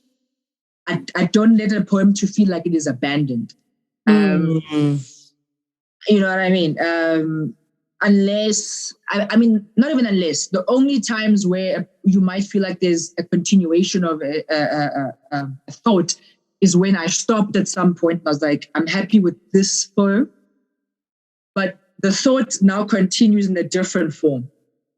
So like in that album, if you listen to The Struggle is Real, for example, like that poem is a continuation of thought from other poems, but it's its own being. It's like its own orphan child in that album, but it's actually a continuation of thoughts that have run through from the first track till that track, but it lives on its own. So it's an autobiography. No. I suppose actually, maybe loosely speaking, but I think my autobiography will be. I think the publishers who do eventually publish my autobiography might want to own that term, right? Like for publishing and for like PR reasons, like decades from now, like they might, for royalty reasons, they might want to be like, no, that's what she did 40 years ago. That was not the autobiography. This is the autobiography. No, I just mean like chapter like 7 or 8. Just a chapter. Yeah. That would be cool. That would be awesome if you had like an autobiography and then part of it was a sound chapter, and it was just like It's just poetry. Just poetry. I was like, it was just poetry. Interpretation. The next chapter is like, okay, back to the writing. Yeah. Malele started her. But like one thing I just want to say, just quickly, because I actually pulled that poem up. Like it was such a long time ago. Yeah. And I pulled it up just now, right? I'm looking at it now. And I just remember, and so I'm looking at it, I'm like, just to go back to the point I was making earlier on about the space I was in. Mm-hmm. And why this is one of my favorite poems, because the first line says, passion is the currency of the living. The second line says, meaning the living are trading in passion. Not dollars, euros, pounds, rands, or bands, blah, blah, blah. Yeah. But like, it's the second line for me. That's where it was at for me. Yeah. Meaning the living, like people who are actually living in this world, not just surviving or whatnot, like people who are actually living the way we were meant to live as beings, as human beings in this world, with prosperity and abundance and whatnot. those people are actually trading in passion. And so passion is the currency of the living. And so, when you ask me what my animal was, like which animal I would be if I wasn't a human, I said eagle because of the vision and just being able to see ahead of themselves, like ahead into the future, despite where they are right now. Yeah. Like, I'm just bringing that full circle. Like literally right now, my mind is like, oh, snap. This is what when you were sitting in that dorm room, this is what you were envisioning. Mm-hmm. That you would one day live a life where you are trading in passion. 10 years ago, sitting in that dorm room, miserable AF. And like, I just gotta do it. I gotta finish what I started and make the most of it. And I did at a really great time. Don't get me wrong. Like we enjoyed our university life, but don't get me wrong. But like, I'm actually in my mind now, I'm like, how much of a sign is it that you asked me that question in the beginning and then you ended off with asking me about passion as the currency of living? Because 10 years ago, I wasn't living a life of passion, but I was like, people who live in this world, who truly live in this world, they live with passion, they trade in passion. And that's where I want to be. Me too. And I feel like that's where I'm at. Like that's like the path I'm on right now. It's the path I've been on for a while right now. I would go as far as I just feel like it's more rewarding. Yeah. And I would go as far to say that I think that's true at the core for everybody. Even if they don't acknowledge it, I think that's where the happiness really lies. And I am including 100. People who, my dad's was like a project manager sort of engineer, and he was passionate about it. And he did work a job where he was at a desk and everything. And he loved it. When he retired, he was like, he worked that job for 31-ish years, I think, maybe more. And he was passionate about it and he loved it, And for me, I have my things that have nothing to do with being in a 9-to-5 job that, that doesn't look anything like what my dad did. Not even a little bit. And I'm passionate about it.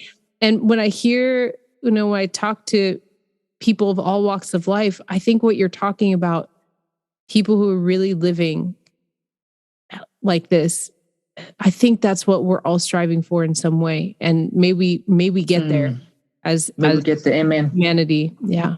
Amen. I just have a couple more questions for you. The first one is, if Malele of 20 years ago walked into your dwelling right now, what would you say to Mo? Malele, 20, like this Malele walked into my dwelling 20 years ago. Yeah, like who you were 20 years ago walks in. What would you say to her? Oh, okay. If the younger me walked into the room, okay, fine. Yeah. I love this question. I love it when I get this question. It's one of those gotcha journalism questions. Y'all gotta send this to us beforehand. It's like,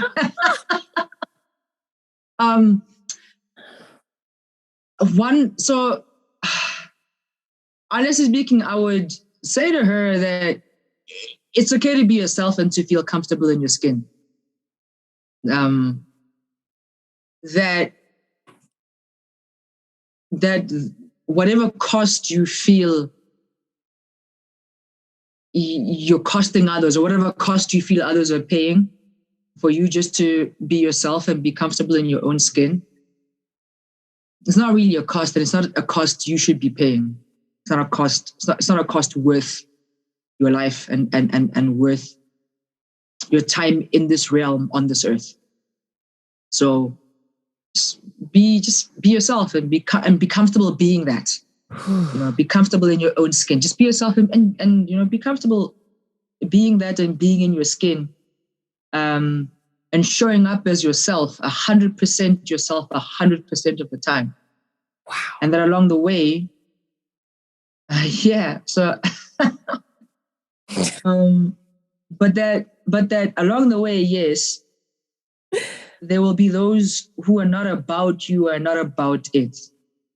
And some of those will be those very close to you, and some of those will be those very far to you, and some of those will be a hodgepodge of people you wish could be close to you, but will never be, because this idea of you being yourself and being comfortable in your own skin is not something that they're about, and it just challenges them in a way that they're not yet ready to be challenged in.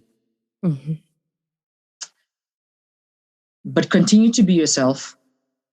Continue to feel comfortable in your skin and show up 100% as yourself 100% of the time.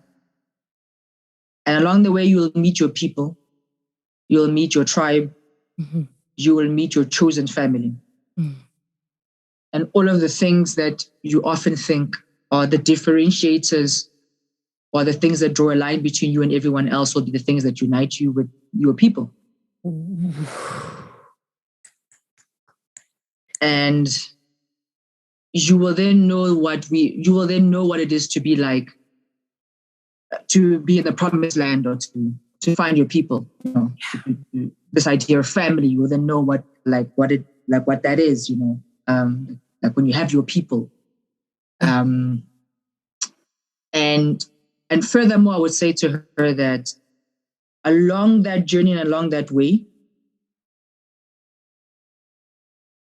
by being yourself, 100% of yourself, 100% of the time, there are a lot of lives that will be impacted by just you showing up 100% yourself, 100% of the time, that most of which you will not even realize. You will change minds, you will change hearts, you'll give people new perspectives about people of your gender, your race, your color, your creed, your ethnicity, your citizenry, your sexual orientation. You'll give them a whole new perspective in life that they never ever had access to before.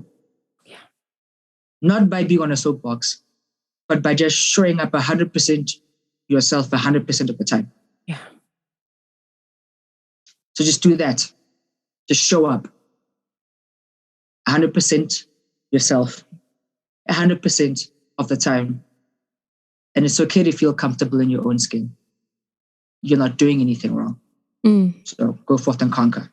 I'm so glad I heard that today. Thank you. Mo, what is your blessing for this world?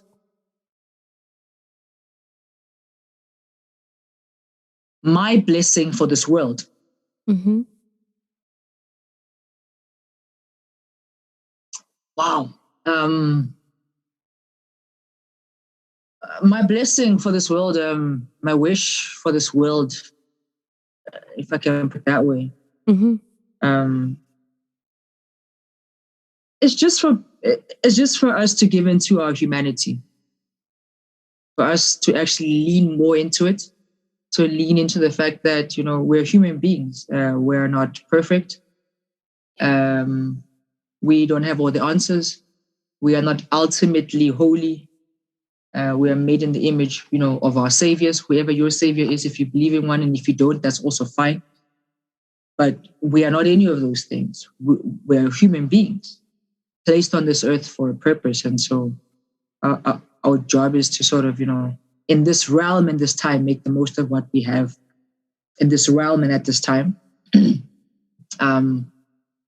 But really leaning into our humanity, that we're not perfect, that we're vulnerable, we're fragile, that we are weak. And that's fine. It's not to be human is not to be weak. It is just to be human. That we need help, that it's okay to not be fine. And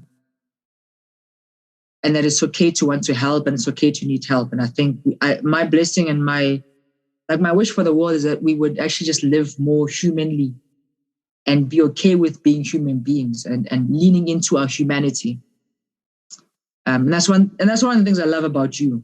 You know, like you lean into your humanity far more than most of the people that I interact with, you know. Oh. And that for me that it means a lot of things, but it means reading the room. It means being careful with your language. It means when someone is 30 minutes late, not going to the worst case scenario of them being a lazy bum. Mm-hmm. Like what could have happened that you're 30 minutes late that I'm not seeing or experiencing in my life? Like there's just so many things in life that human beings go through. Yeah. And we often think that people go through what they go through because they're failing at life and they're just not showing up enough. And 90% of the time, the truth is that's not the case. Like 90% of the time, that's not the case. And if you understand how percentages work, you'll know that there's only 10% left. So how can we judge human beings on, just the 10% that is them and disregard the 90%? And I often think that the 90% lies in us not leaning into our humanity, into our compassion, into our natural urge to be compassionate and empathetic to fellow human beings, for whatever reason, right? So that would be my blessing and sort of my wish for the world and for human beings in general. And I would just hope that through everything that I do in this realm and this time, I'm able to not only progress that message forward, because there's many of us who are preaching this message. Yeah. So along with all of those who even have larger or even smaller platforms than mine, but who are preaching this message in small corners, in their families, at dinner tables, on the couches and everything. But all that stuff matters, by the way. Yeah. I just wish that message has more progress. And that through my poetry and my artistry and everything that I do in my life in general, whether you meet me in the boardroom or you meet me, at a street corner somewhere, or you meet me, after an open mic at a cafe, that whatever I bring to the table, whatever I bring to you at that time, personifies that. Yeah. Wow. Thank you. Oh, yes. I'm so glad you said yes to coming to talk to us on the Woke Wisdom podcast. I feel grateful, and I feel like I'm just in this lucky place where I'm witnessing you change the world for the better, and I'm just grateful. It's a real blessing to be able to connect. I mean, so far away too, like technology allowed us to do this, right? Yeah. I'm in awe. So I'm also grateful for this technology, even though it eludes me sometimes. Amen. I agree. Yeah. Like the technology and the 6 degrees of separation that we were away from each other. Exactly. Bless all those people. So bless all those 5 other people who connected us together at that point in time. So funny how things work out. Yeah. Thank you, Malele. Thank you so much for having me, Alexandra Loves. I've had a lot of fun. I've really enjoyed this. It's been a lot of fun. I feel like now I can write an entire new album of poetry though, but yes.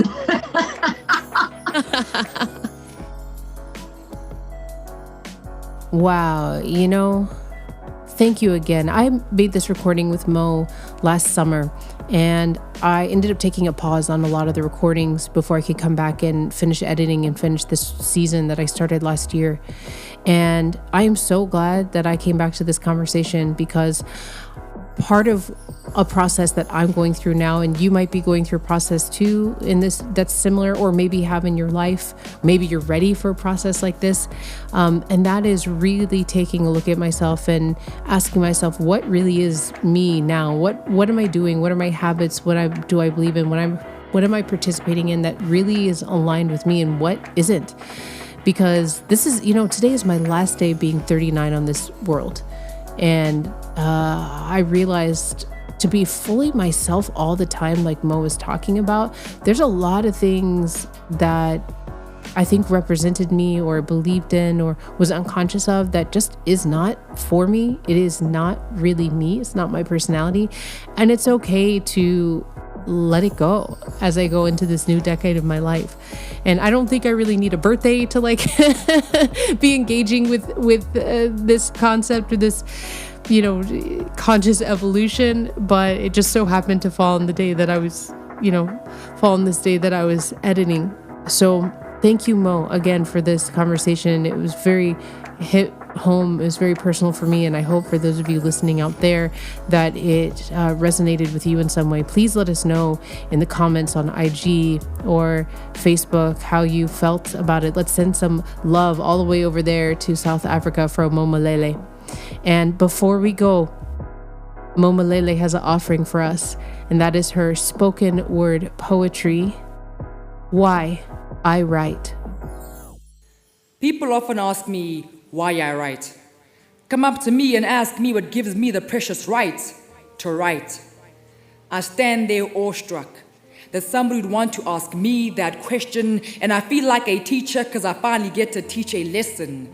But I stand there looking into their face through their eyes, trying not to tell lies about the story behind my lines, trying to conjure up words so profound, so renowned, that it brings the deaf back to sound, the blind back to sight, and the dead back to life. But such profound and renowned words cannot be found. All I can say is I write for those that can't find a reason to live except my poetry, so they can read my lines, watch my signs, and find a reason to live. I write for all the little girls all over the world taught to be submissive to the world's definition of a woman. I write so all the single mothers can know it doesn't take a man to raise a man, and that the answer to any question your child asks is yes, you can. I write so you can read. I write so the illiterate can learn to enunciate, articulate, and literate through my poetry. I write because I refuse to run. I write because I'm living proof of God's eternal truth. That the promise he is making, the blessing he is giving, he will not be late in delivering. I write so those that legs can walk, those that voices can talk, so the deaf can hear, the blind can see, so those in captivity can be free, so the lost to be found and the silenced have sound. I write so Judas knows he is forgiven. I write so Adam can be resurrected and tell the truth about who ate the apple that was forbidden. And then maybe Lucifer can tell me how something forbidden even made it into the Garden of Eden. I write because some days I have more questions than answers, and most days I have more answers than questions. And so I write. I write because sometimes the weight of the world feels so heavy on my shoulders, I can feel it in my teeth. I feel it in my lungs as I struggle to breathe. I write so politicians can stop politicking and start delivering on what they've been promising.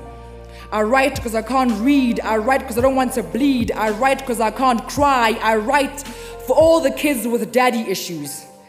Then I write for all the daddies with issues. I write so the rich know there's no benefit to being rich if you never learn to give. And I'm not talking about philanthropy or charity. I'm just saying stop stealing money from poverty.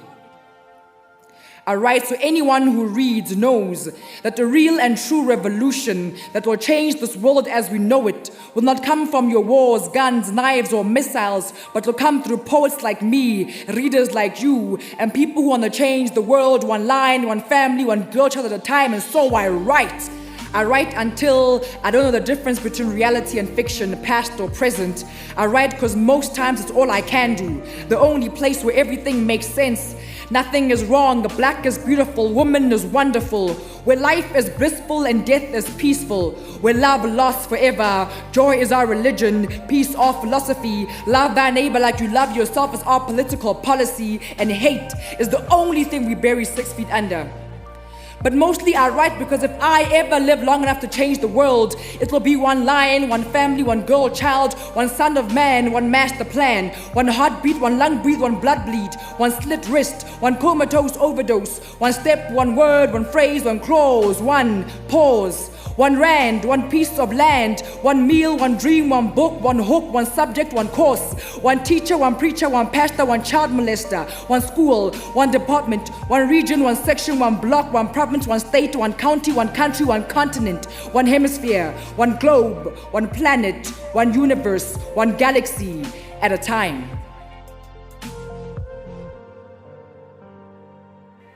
But momentously, most monumentally imperative is the fact that I write.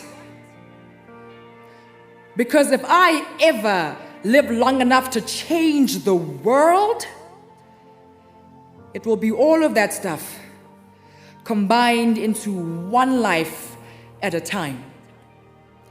And until that day, I write.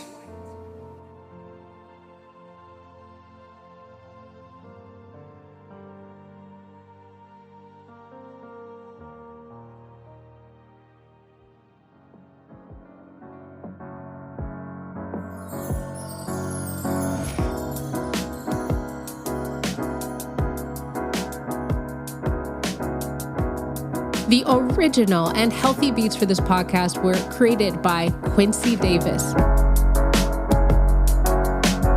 I put his info in the show notes.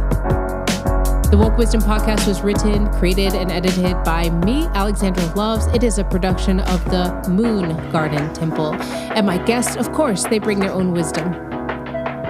If you resonate with anything you heard today, please help us spread these messages and help get the podcast growing by rating and reviewing us on Apple Podcasts or wherever you listen.